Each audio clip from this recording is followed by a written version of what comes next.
देश में festive season की शुरुआत हो चुकी है और दिवाली के पहले केंद्रीय कर्मचारियों और पेंशनर्स के लिए महंगाई भत्ते यानी डीए और महंगाई राहत डीआर में बढ़ोतरी का इंतजार शुरू हो गया है। साल में एक सरकार आमतौर पर इसे 2 बार बढ़ाती है और इस साल 2025 की दूसरी बढ़ोतरी का बेसब्री से इंतजार है। पहले ही जनवरी 2025 से डीए और डीआर में 2% की बढ़ोतरी करके इसे 53% से 55% किया गया था, लेकिन 1 जुलाई से लागू होने वाला बदलाव अभी तक पेंडिंग है, जिसकी घोषणा आमतौर पर सितंबर के आखिरी हफ्ते में होती है और 3 महीने का बकाया अक्टूबर के पहले हफ्ते में कर्मचारियों और पेंशनर्स के खाते में ट्रांसफर कर दिया जाता है।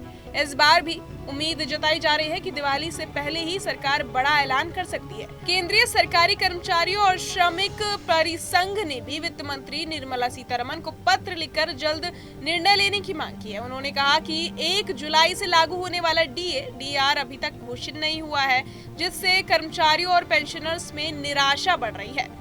अगर इस बार भी 3% का इजाफा किया गया जैसा कि रिपोर्ट्स में अनुमान है, तो इससे करीब 50 लाख केंद्रीय कर्मचारियों और 65 लाख पेंशनर्स को फायदा होगा और डीए 55% से बढ़कर 58% हो जाएगा। महंगाई भत्ता कर्मचारियों की सैलरी का अहम हिस्सा है और सरकार इसे औद्योगिक श्रमिकों के उपभोक्ता मूल्य सूचकांक के आधार पर कैलकुलेट करती है, जो लेबर ब्यूरो हर महीने जारी करता है।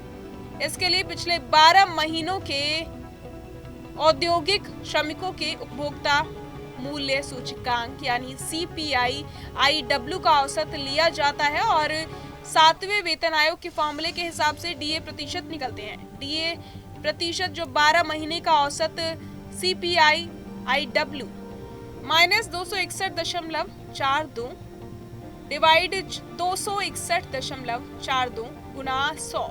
इस फॉर्मूले से अगर इस बार 3% का इजाफा होता है तो कर्मचारियों की सैलरी में बम्पर बढ़ोतरी देखने को मिलेगी। उदाहरण के तौर पर एंट्री लेवल कर्मचारी जिसकी बेसिक सैलरी 18,000 रुपए है, उसे अब तक 55% डीए के हिसाब से 9,900 रुपए महंगाई भत्ता मिलता था।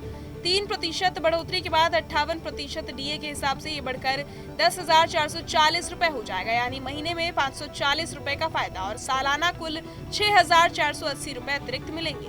इस बढ़ोतरी से न सिर्फ कर्मचारियों की आर्थिक स्थिति मजबूत होगी, बल्कि त्योहारों के समय उनकी खरीदारी और खर्च करने की क्षमता भी बढ़ेगी। कर्मचारी और पेंशनर्स इस बढ़ोतरी के ऐलान का बेसब्री से इंतजार कर रहे हैं और उम्मीद है कि वित्त मंत्री इस बार समय पर फैसला लेंगी ताकि दिवाली से पहले उन्हें इसका लाभ मिल सके। कुल मिलाकर ये बढ़ोतरी केंद्रीय कर्मचारियों और पेंशनर्स के लिए आर्थिक राहत का काम करेगी और महंगाई से निपटने में मदद करेगी। बहरहाल इस पूरी खबर को सुनकर आप क्या कुछ सोचते हैं, हमें कमेंट बॉक्स में जरूर बताएं और बाकी तमाम खबरों के लिए सब्सक्राइब करें न्यूज नेशन। जहां भक्ति है हर शब्द में, कथाओं में छुपे हैं दिव्य रहस्य और ज्योतिष देता है जीवन को दिशा। धर्म से जुड़ी हर बातों को जानने के लिए हमारे चैनल स्तुति को सब्सक्राइब करें। चैनल पर जाने के लिए इस लिंक पर क्लिक करें।